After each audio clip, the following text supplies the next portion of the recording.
이스라엘 자손이 다시 여호와의 목전에 악을 행하였으므로 여호와께서 그들을 40년 동안 블레셋 사람의 손에 넘겨주시니라. 소라 땅의 단 지파의 가족 중에 마노아라 이름하는 자가 있더라. 그의 아내가 임신하지 못함으로 출산하지 못하더니 여호와의 사자가 그 여인에게 나타나서 그에게 이르시되 보라, 내가 본래 임신하지 못함으로 출산하지 못하였으나 이제 임신하여 아들을 낳으리니 그러므로 너는 삼가 포도주와 독주를 마시지 말며 어떤 부정한 것도 먹지 말지니라. 보라, 내가 임신하여 아들을 낳으리니 그의 머리 위에 삭도를 대지 말라. 이 아이는 태에서 나옴으로부터 하나님께 바쳐진 나실인이 됨이라. 그가 블레셋 사람의 손에서 이스라엘을 구원하기 시작하리라 하시니 이에 그 여인이 가서 그의 남편에게 말하여 이르되 하나님의 사람이 내게 오셨는데 그의 모습이 하나님의 사자의 용모 같아서 심히 두려움으로 어디서부터 왔는지를 내가 묻지 못하였고 그도 자기 이름을 내게 이르지 아니하였으며 그가 내게 이르기를 보라, 내가 임신하여 아들을 낳으리니 이제 포도주와 독주를 마시지 말며 어떤 부정한 것도 먹지 말라. 이 아이는 태에서부터 그가 죽는 날까지 하나님께 바쳐진 나실인이 됨이라 하더이다 하니라. 아멘. 여러분도 시험관 개구리 이야기를 들어보셨을 것입니다. 이 개구리를 뜨거운 물에다가 집어넣으면 뜨겁다고 펄쩍 뛰어나오죠.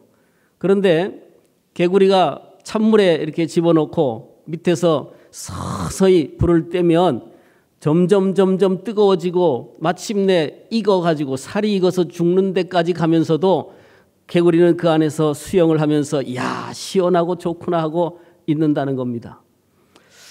사실 오늘 본문에도 시험관 개구리와 같은 이야기가 등장합니다. 오늘 그래서 이 본문을 통해서 거룩함을 추구하라는 제목으로 말씀을 드리고자 하는데 이 사사기에 등장하는 12명의 사사 가운데 마지막 사사 삼손 이야기를 우리가 볼 수가 있는데요. 오늘 본문에 등장하는 이스라엘 백성들은 범죄를 또 하여서 블레셋의 지배하에 40년이나 고통을 당하게 되었습니다. 그런데 이상하게도 평소에는 어떻게 했습니까? 고통을 당하면 하나님께 부르짖었지 않습니까? 그런데 40년 동안이나 그들은 부르짖질 않았습니다. 그냥 하나님 앞에 간구함 없이 전혀 아프다고 말함이 없이 불평도 하지 않고 그냥 잘 살고 있다는 겁니다. 자, 그 이유가 뭐냐 하면 이스라엘 백성들을 다스리는 블레셋의 그 정치적 정책이 문제였습니다. 그들은 어떻게 이스라엘 백성들을 다스렸냐 하면 야, 너희들 우리한테 무기도 와서 사. 너희들 자유를 줄게. 화친 정책을 쓴 겁니다. 그러니까 필요할 때 그들을 억압하고 필요한 것을 뺏어 가지만 겉으로는 화친 정책을 쓰는 겁니다. 마치 일본이 우리나라의 그 창씨개명을 통해서 너희 나라와 우리는 하나다 뭐 이런 식으로 해가지고 화친 정책을 썼던 것처럼 말이죠. 그래서 이스라엘 백성들은 전혀 불편함이 없었습니다. 전혀 아프지 않았습니다. 그냥 조금 불편한 것뿐이었거든요. 그러다 보니까 40년 동안에 그런 정책을 당하면서 그들은 평안하게 지내고 있었다 하는 얘기입니다. 그러나 이스라엘 백성들은 마치 시험관의 개구리처럼 그렇게 서서히 죽어가고 있었다는 사실입니다. 자기들이 시험관의 개구리처럼 죽어가고 있음에도 불구하고 그것을 전혀 깨닫지 못하고 있는 거죠. 사실 아무런 고통이 없다 보니까 부르짖지 않은 겁니다. 아마 오늘날 교회 다니는 모든 사람들 가운데 어렵고 힘들면 하나님 앞에 나와 부르짖지 않겠습니까? 근데 요즘에는 뭐 먹고 사는데 큰 지장이 없고 요즘 뭐 먹고 사는 거 지장이 있는 정도로 힘들지는 않거든요. 그거는 이제 객관적인 입장에서 얘기하는 거예요. 본인 입장에서는 나는 죽을 지경인데 그렇게 얘기한다 이렇게 생각할지 모르지만 일반적으로 볼 때 요즘에 먹고 사는 거는 크게 우리 한국 사람들 조금만 움직이면 먹고 살거든요. 질이 문제죠. 아무튼 이렇게 지금 서서히 죽어가는 이 모습을 이스라엘이 이 위기를 그렇게 찾아왔는데도 불구하고 이스라엘 백성들은 아무것도 모르고 있었습니다. 자, 이 사사기의 가장 마지막 이 가장 위험한 그 모습을 우리에게 보여주는데 그것이 바로 시험관에 있는 개구리와 같다는 것입니다. 서서히 죽는지도 모르고 죽어가는 거예요. 자, 우리에게 다가오는 위기 역시 또한 그렇다고 말이죠. 오늘 현대인들을 보십시오. 자기가 지금 멸망하고 있는지를 모르고 멸망의 길을 가고 있는 겁니다. 이것이 문제예요. 참 하나님은 이미 우리에게 그러한 사실이 나타날 것을 아시고 사사기를 통해서 우리에게 그것을 가르쳐주고 있는 것입니다. 자, 우리에게 이 성경은 평안의 모습으로 멸망은 다가온다라고 하는 것을 얘기합니다. 그리스도인들에게 가장 위기는 뭐냐 하면 폭풍이 아니고 평안의 모습으로 찾아올 때라는 것입니다. 그래서 이 블레셋 사람들은 누구냐면 또 오늘의 우리의 블레셋 사람, 여러분의 블레셋은 누군가, 여러분의 시험관은 누군가, 이것을 한번 생각해 봐야 됩니다. 본문의 블레셋을 보는 게 아니라 여러분에게 있어서 블레셋은 누구고 여러분에게 있어서 시험관은 어디 있냐 하는 것을 좀 생각해 보면 좋겠습니다. 지금 하나님은 우리가 영적으로 서서히 죽어가고 있음을 강력하게 경고하고 있습니다. 그래서 우리가 잘 아는 사도 요한의 경고를 여러분 보십시오. 요한 1서 2장 15절에 보면 이 세상이나 세상에 있는 것들을 사랑치 말라. 누구든지 세상을 사랑하면 아버지의 사랑이 그 속에 있지 아니하느니. 세상을 사랑하게 되면 결국은 세상이 우리가 정말 잘못 살게 되면 이 땅에서 하나님과 원수된 모습으로 살아갈 수 있다는 것입니다. 세상 사람들을 향한 말씀이 아니에요. 오늘 교회 안에 있는 사람들에게 하는 말씀입니다. 교회에 있는 사람들에게 하나님의 원수가 되는 방법을 얘기하는 것입니다. 이것이 성경에서 말하고 있는 전부는 물론 아닙니다. 예수님이 이 세상의 소금과 빛이라고 말씀하셨습니다. 소금은 짠맛을 내기 위해서 스며들어야 된다고 말씀하셨습니다. 그래서 우리가 세상으로 나가야 된다고 말씀합니다. 한번 여러분 생각해 보십시오. 내가 빛이 되려면 어디로 가야 빛이 될 수 있습니까? 어둠으로 가야만 내가 빛이 될 수 있습니다. 환한 데에서는 빛이 큰 의미가 없습니다. 여기다 촛불을 켜놓는다고 해서 그것이 의미가 없다 그 말이죠. 그러나 어두운 데 가면 그 촛불이 굉장히 역할을 하는 겁니다. 마찬가지로 우리는 세상 가운데로 들어가야 우리가 빛과 소금의 역할을 할 수 있다고 하나님은 말씀합니다. 그래서 내가 너희를 세상에 보낸다고 말씀하는 거죠. 이것이 우리의 딜레마이기도 합니다.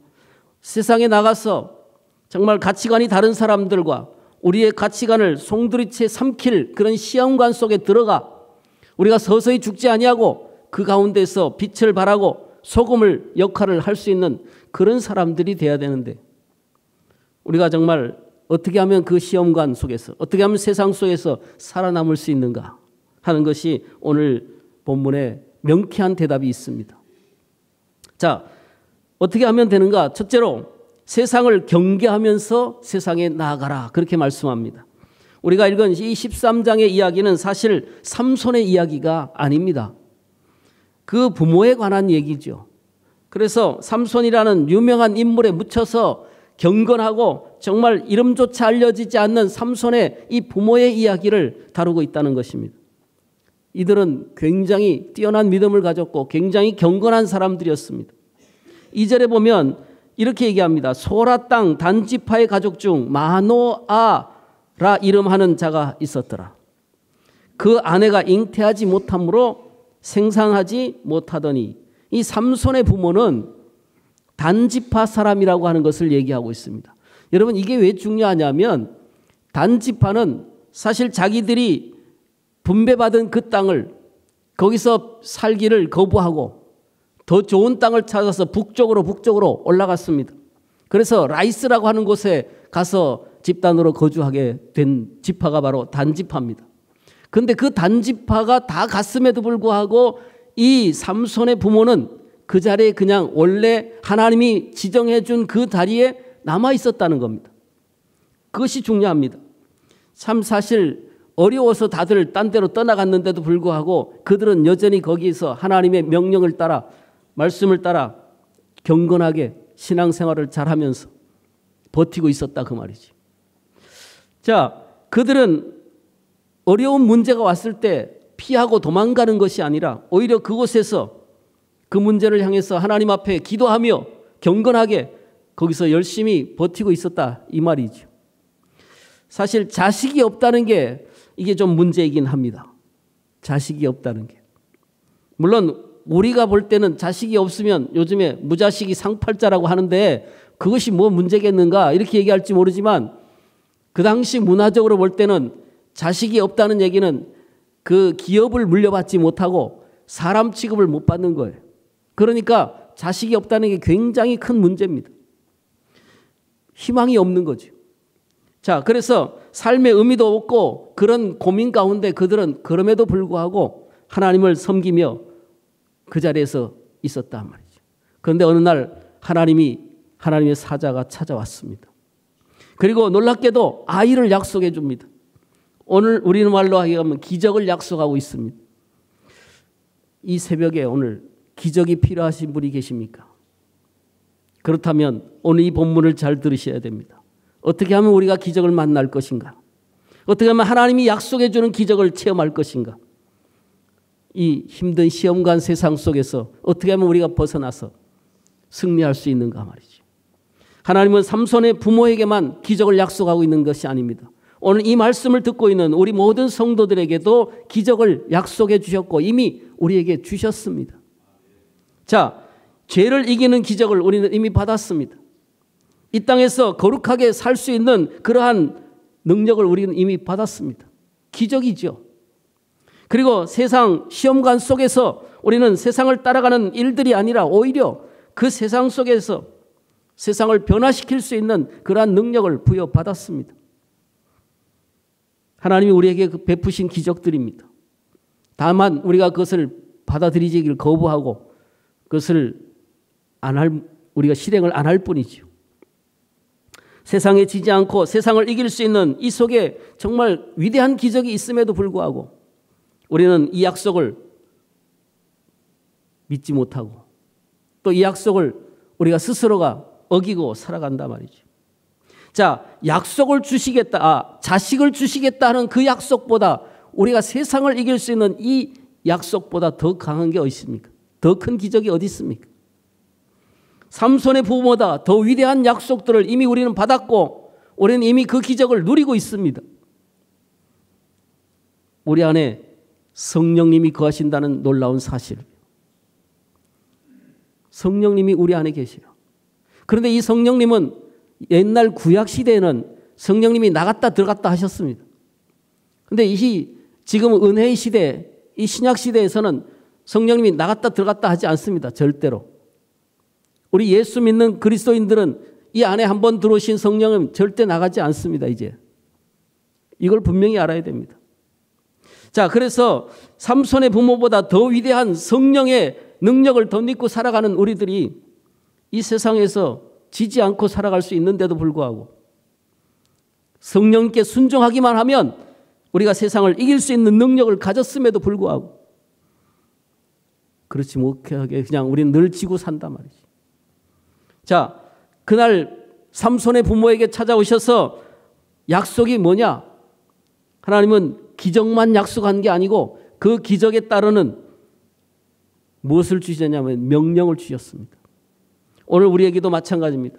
하나님 우리에게 찾아오셔서 기적을 요구할 때 그 기적을 받을 수 있는 방법을 명령을 하셨단 말이죠. 자, 그 명령은 나시린이라고 하는 그 나시린의 서약을 지키는 것입니다. 나시린이라고 하는 단어는 나자로 하는 단어입니다. 근데 이 단어는 뭐냐면 이 나자로 하는 단어는 구별된 사람 그런 뜻입니다. 여러분 바로 이 서약에 의해서 기적이 이루어지는 거예요. 오늘 저와 여러분이 기적을 체험하기를 원한다면 이 서약을 해야 된단 말이죠. 구별된 삶을 살아가야 돼요. 당시에 보편화된 세상의 음주문화 또 부정과 뭐 이런 것들로부터 삼손은 구별이 돼야 된다 그 말이지. 기적을 체험하기를 원하시면 구별된 삶을 여러분도 사셔야 된다 말이지. 이것이 하나님이 그날 주신 명령이었습니다. 여러분 그렇습니다. 언제나 축복은 의무를 동반합니다. 축복을 받기를 원하십니까? 그렇다면 내가 할 일을 해야 됩니다. 자, 기적은 순종을 요구한다는 사실이고 제가 첫번에도 말씀드렸지만 순종 충만이 곧 성령 충만이라고 말씀을 드렸습니다. 여러분이 이것을 앞으로도 계속 말씀드릴 겁니다. 하나님의 은혜를 우리는 방종이 아닌 정말 헌신으로 이끄는 그것이 진정한 하나님의 은혜입니다. 우리를 구원하시려고 하나님의 자녀로 삼으셨고 또 거룩한 성령님이 우리 안에 계시고 죽을 우리를 살리는 기적을 베풀어 주시고 약속하셨습니다. 그 하나님의 약속 말이죠. 자, 우리에게 요구하시는 명령은 뭡니까? 구별입니다. 구별. 내가 거룩하니 너희도 거룩하라. 이게 하나님이 우리에게 기적을 요구하는 우리에게 하신 말씀이에요. 분리입니다. 분리. 구별, 분리. 거룩이라는 게 다른 게 아니에요. 분리되는 거예요. 더러운 것으로부터 분리되는 거예요. 구별되는 거예요. 세상에 살면서도 우리가 그 세상에 물들지 아니하고 세상의 철학에 따라가지 아니하고 오히려 천국의 가치관을 가지고 그들을 변화시키는 그것이 바로 우리들의 삶이어야 된다고 말씀합니다. 어두워진 세상에 가서 정말 눈을 뜨게 하고 그들에게 충격을 주고 그들에게 하나님이 우리에게 원하는 그 삶을 살 때 진정한 기적의 역사를 보여주게 될 것입니다. 구별되게 살아라. 거룩하게 살아라. 감사하게도 삼손의 부모들은 그것을 받아들였습니다.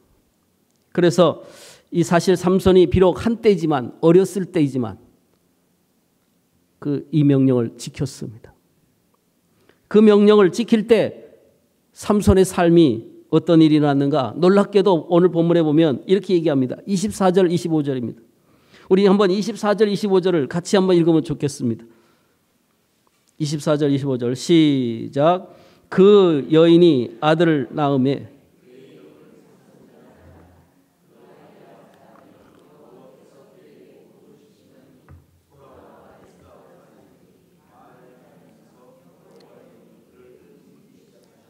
네, 하나님의 신이 삼손에게 임했습니다. 그 결과를 우리는 너무나도 잘 압니다. 그는 이 세상 어느 누구도 감당할 수 없는 그러한 힘을 가졌습니다. 블레셋이 감당을 못했습니다.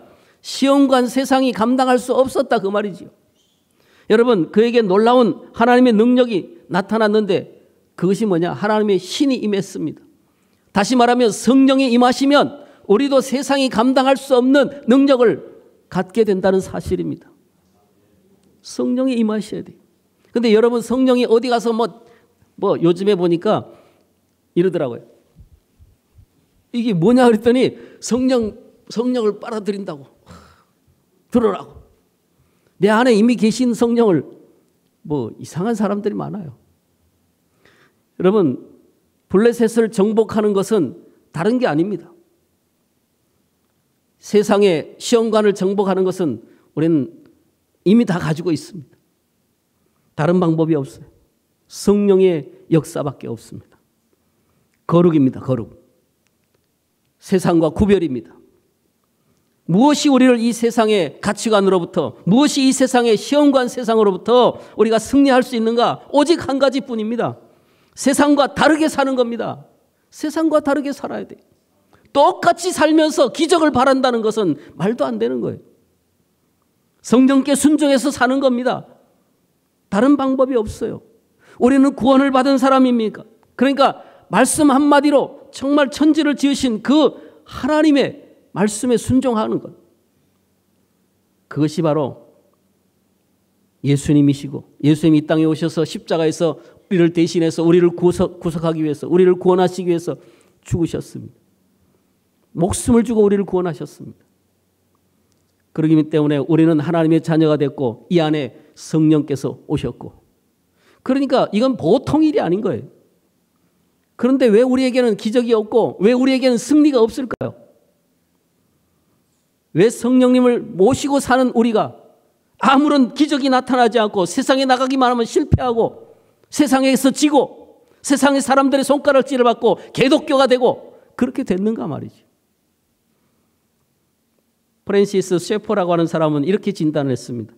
우리의 삶에 기적이 나타나지 않는 이유는 우리가 기적을 추구하는 것만큼 거룩함을 추구하지 않기 때문이다. 어떻습니까? 정확한 진단이 아니겠습니까? 내가 기적이 일어나지 않는 이유는 그만큼 내가 거룩을 추구하지 않기 때문에 기적이 일어나지 않습니다. 능력을 사모합니다. 내 삶이, 내 사업이 번창하기를 원합니다. 내 병이 낫기를 원합니다. 내 자녀가 성공하기를 원합니다. 죄에게 지지 않고 죄를 이기기를 원합니다.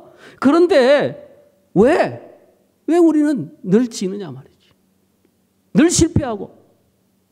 이유는 한 가지라는 거죠.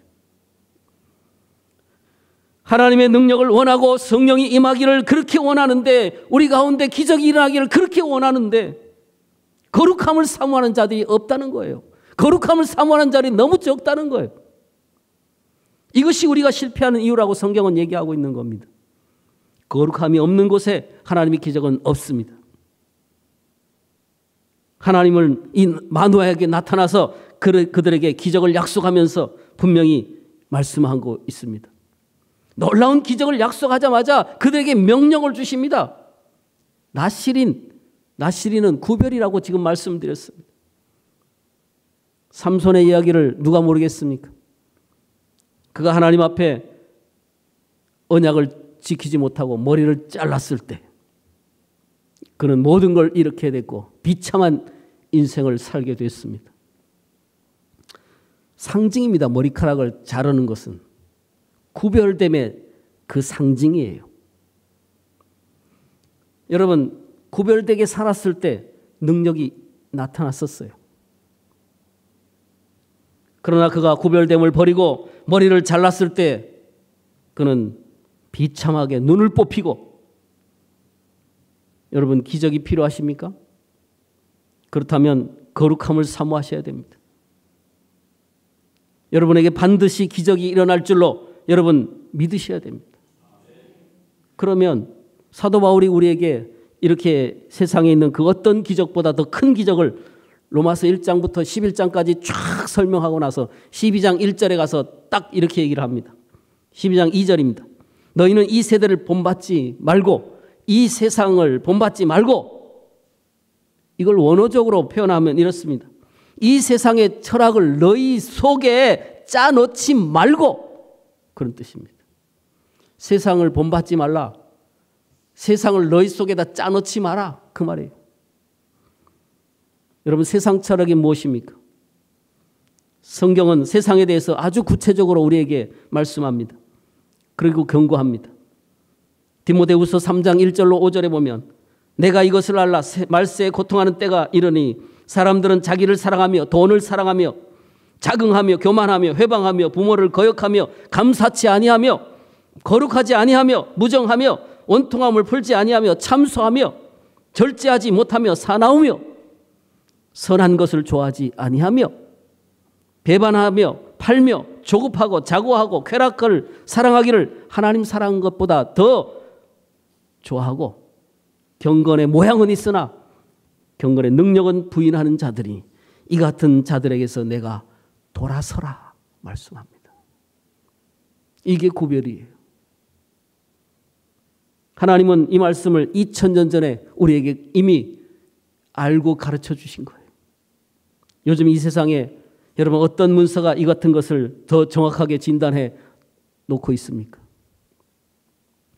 이것이 오늘 우리의 세대고 우리의 모습이 아니겠습니까? 오늘 우리의 자녀를 키우면서 정말 하나님 앞에 거룩한 자로 그렇게 키우기보다는 세상에서 성공하는 자로 그렇게 키우기 위해서 기도합니다. 잘못된 거죠. 세상의 성공을 위한 것이 아니라 거룩함을 위해서 기도하고 그러면 알아서 성공할 건데 거꾸로 한단 말이지. 좋은 대학 가면 신앙생활 잘할 거라고. 아니에요. 고3 때 되면 교회 안 나와요. 요즘에 지금 입시철이지 않습니까? 언제입니까? 10 며칠이죠? 그런데 보세요. 고3 때 교회 안 나오면 대학 들어가면 교회 나올 것 같아요? 천만의 말씀이에요. 그 부모가 야 고3 때만 교회 나가지 말고 열심히 공부해. 그래서 대학 간 다음에 가. 안 돼요. 이것이 오늘 우리들의 세대고 우리들의 모습이에요. 하나님의 은혜를 갈구하보다는 몇억 원의 돈을 더 의지하고 그렇게 더 사랑한단 말이지. 돈을 벌어야 됩니다. 그러나 돈을 사랑하지 말라는 거죠. 그게 일만하게 뿌리예요. 돈이 일만하게 뿌리가 아니에요. 이건 세상의 철학들이 바로 이런 것들입니다. 그러나 우리는 어떤가? 어쩌면 우리 역시 바로 그러한 우리가 세상 살아가는 이 세상의 가치관, 세상의 그 시험관에 푹 빠져가지고 거기서 즐기고 있습니다. 이미 죽을 만큼 많은 온도가 올라갔을지도 모릅니다. 아니 이미 올라갔죠. 그건 저와 여러분만 스스로가 알 겁니다. 거기서 나도 모르게 젖어서 그냥 즐기고 있단 말이죠. 근데 죽어가고 있는데 말이죠. 함부로 말하고 함부로 배신하고 함부로 쾌락을 사랑하고 자신을 높이고 자긍하고 겸손한 자가 요즘에 없어요. 말을 조심하는 사람도 없고 말이지. 교회 안에서도 함부로 말합니다. 남의 마음을 살피는 사람이 없어요. 하나님을 두려워하는 자도 없어요. 돈 좀 있으면 그냥 좋아하고 돈 좀 없으면 슬퍼하고. 우리는 이미 시험관 속에서 익어가고 있다는 사실을 여러분 아셔야 됩니다. 여러분 세상에서 승리하기를 원하십니까? 그렇다면 거룩을 추구하십시오. 세상에서 하나님의 기적을 맛보기를 원하십니까? 그렇다면 오늘 하나님이 말씀하신 대로 세상에서부터 돌아서시기 바랍니다. 하나님의 능력으로 세상과 구별된 삶을 사시기를 주의 이름으로 축원합니다. 기도하겠습니다.